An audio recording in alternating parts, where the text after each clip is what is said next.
కనకపు సింహాసనమున సునకాన్ని కూసుండబెడితే ఎనకట గుణం మారకుండా మళ్ళా ఆ సునకం పోయి బూడిదెల్లేం అన్నట్టుగా చెప్తాండు మన గుంపు మేస్త్రి తెలంగాణలో.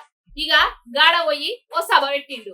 అసలు ఈ దేశంలో ఎక్కడ లేని విధంగా సర్పంచ్ ఎలక్షన్ల కోసము విజయాలు లేని విజయోత్సవ సభలు పెట్టుకుంటా పూట గడుపుకుంటాండు మన గుంపు మేస్త్రి. ఇక ఆ సభలలో పోయి ప్రజలకిచ్చిన హామీలు మర్చిపోయి ప్రతిపక్ష నాయకుల మీదనే అవాకులు చెవాకులు పేలుడు మొదలు పెట్టిండు. ఇక దేవరకొండలో ఏమంటాడయ్యా అంటే అసలు ప్రాజెక్టుకు ఒక ప్లాను పద్ధతి లేకుండా 8 మందిని అందులకు పంపి చచ్చిపోయిన శవాలను ఇప్పటి వరకు కూడా ఇయ్యలేనోడు ఆ శ్రీశైలంలో దూకుర్రి, ఆ నాగార్జున సాగర్ లో దూకుర్రి బండలు కట్టుకొని అని చెప్తారు.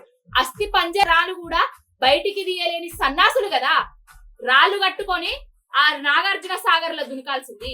కూట్లో రాయి తీయలేనోడు ఏట్లో రాయి తీయలేని మాటలు మాట్లాడు బంజయ్యి. కేసీఆర్ గారు బయటికి రాకపోతేనేమో బయటికి వస్తలేడు, ఆరోగ్యంగా లేడు, కుటుంబ సమస్యలు అది ఇదని విష ప్రచారాలు చేస్తున్నారు. ఇక బయటికి వచ్చి ప్రజలను కలిస్తేనేమో ఒక సర్పంచ్లను కలుపుతాండు, గా ఎంపీటీసీలను కలుపుతాండు, గా వార్డు మెంబర్లను కలుపుతాండు. ఇక ప్రజలు శిక్షించిర్రు, దేవుడు శిక్షించాలే అని మాట్లాడతారు. నంగనాచి కుండకోరు బుద్ధోడా, ఇకనైనా బుద్ధి మార్చుకో. కేసీఆర్ గారిని చూసి కండ్లల్ల నిప్పులు పోసుకొనుడు, కుళ్ళు నోటితోటి కుళ్ళు ముచ్చట్లు ఎప్పుడు బంజేసి నువ్వు ప్రజలకిచ్చిన హామీల మీద ప్రాంతం మీద దృష్టి పెట్టాలని కోరుకుంటాను.